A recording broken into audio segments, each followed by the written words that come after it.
நம்ம ஆர்சிபிக்கு? எப்பயுமே வந்து இந்தியா வந்து வேர்ல்ட் கப் லெவல் என்ன ஆகும்னு கேட்கும்போது அவங்க கப் அடிக்கிறாங்க அதெல்லாம் இல்ல. பட் மீதி எல்லா டீமுக்குமே ஐயோ இந்தியான்ற ஒரு பயம் இருக்கும். அதனால ஒரு 2 ஹவர் தூக்கம் போகணும் எப்பவுமே. இப்ப அப்படிதான் இருக்கு. அதே கதையை கிரியேட் பண்ணிட்டாங்க ஆர்சிபி. நல்லா ஞாபகம் இருக்கு, நம்மளுடைய ஃபர்ஸ்ட் வீடியோல எங்கேயோ ஒரு அவுட் சைட் சான்ஸ் ஆர்சிபிக்கு இருக்குன்னு நினைக்கிறேன்னு நடுவில் எனக்கே டவுட் போயிடுச்சு அவங்க உதப்படுற ஸ்டேஜ்ல. பட் எங்கேதோ வந்துட்டாங்க திருப்பி. நான் தான் சொல்றேன், அனாலிசிஸ் இன்ட்யூஷன்ல தோணிச்சு அவங்க வருவாங்க. ஸோ இவங்க வர்றது அந்த ஸ்கேர் ஒன்று ஆர்ஆருக்கு இருக்கும். பட் இவங்க வின்னிங் ஸ்ட்ரீக்ல இருக்கிறதுனால ஆர்சிபிக்கு ஒரு எட்ஜ் இருக்கு டெஃபினட்டா ஆர்ஆர் மேல. பிகாஸ் இவங்க கண்டினியூஸா வின் பண்ணிட்டு வராங்க.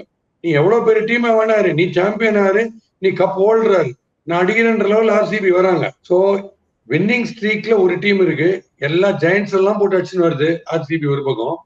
இந்த பக்கம் நீங்க சொல்ற மாதிரி முதல்ல பயங்கர டென்ஷன்னா எல்லா டீமுக்கும் டென்ஷனா இருக்கு ஆர்ஆர்னால. வின் பண்ணினே வந்துட்டு இருந்த டீம் திடீர்னு பார்த்தா